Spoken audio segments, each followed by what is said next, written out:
Okay. Hello and welcome. We have with us Professor George Halley, Professor of Marketing and Director of Center for International Industry Competitiveness, University of Haven, USA. So to begin with, what do you think of the initiative taken by World Trade Center and All India Association of Industries, and how do you think it will benefit the SMEs across the globe? I think it's a very important initiative. It's something which has troubled a lot of countries around the world. It's troubled the United States with its SMEs. There was a major effort done in Mexico to try and protect and promote their SMEs.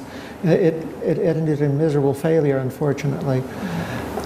So I think it's a very important initiative. It's one which is made more difficult, actually, by the increased number of trade agreements that India is getting into.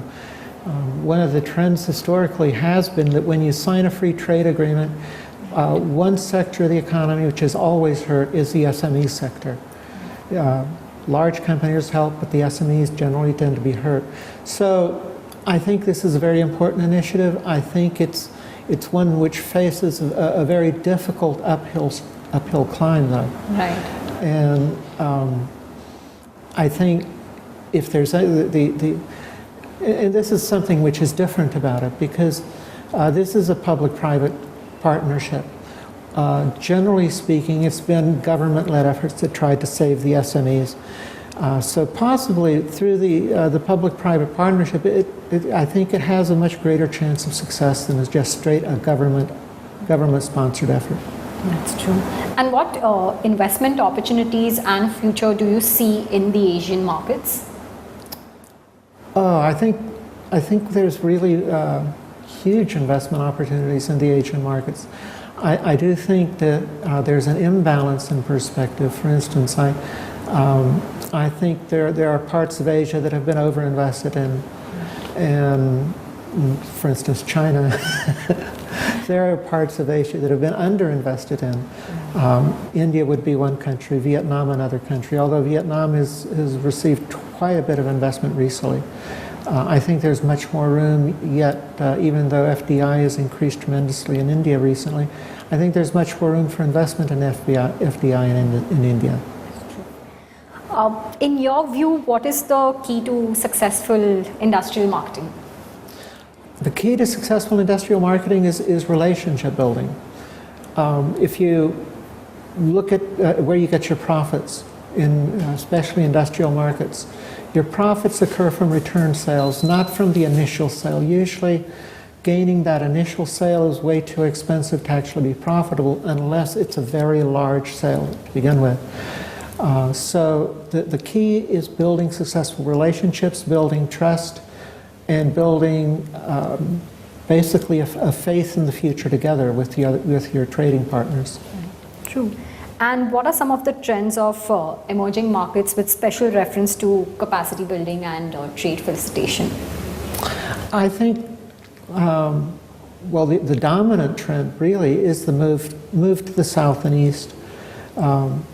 You are getting a much greater proportion of the world economy coming out of Asia, out of Latin America, out of Africa, and if you look at the regions, I think one of the trends is that you find growth in surprising places.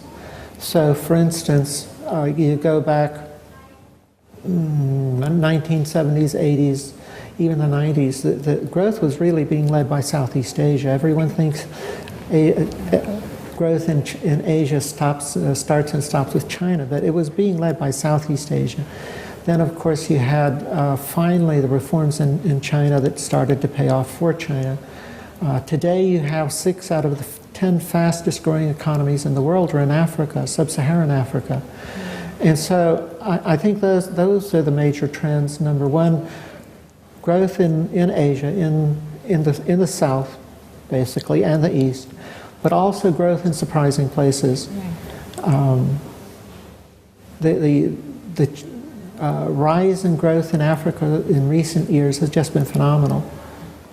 I think another issue, and I raised it in my talk, is that China really is a special case both for good and bad. It's a country which is reaching maturity as far as its population goes, and at the same time is not yet a mature economy. And it's the first time that's going to be occurring really, that in at least recent history at the very least.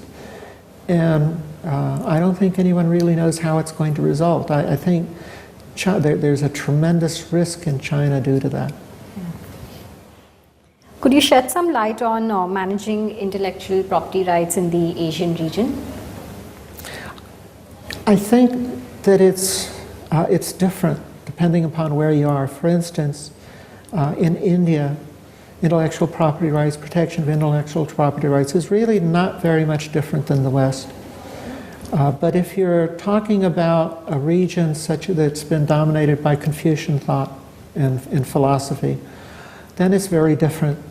Because in Confucian cultures, what you had was a system whereby knowledge, intellectual property was actually learned. And it was called paying tuition. An individual would work for someone who had a specialized knowledge. They would learn that knowledge, and then that would be called paying tuition, and they would have the right to then go off and start their own company or their own efforts using that technology. So it was a system where there really was no intellectual property for any kind of private interest. The only interest that could protect their intellectual property was the ruler. So they talk about how China developed the printing press. Yes, it developed the printing press, but nobody but the emperor could actually use it. So it never really had any tremendous effect on the balance of society. Great. Thank you. Okay. Thank you so much for joining us. My pleasure. Yeah.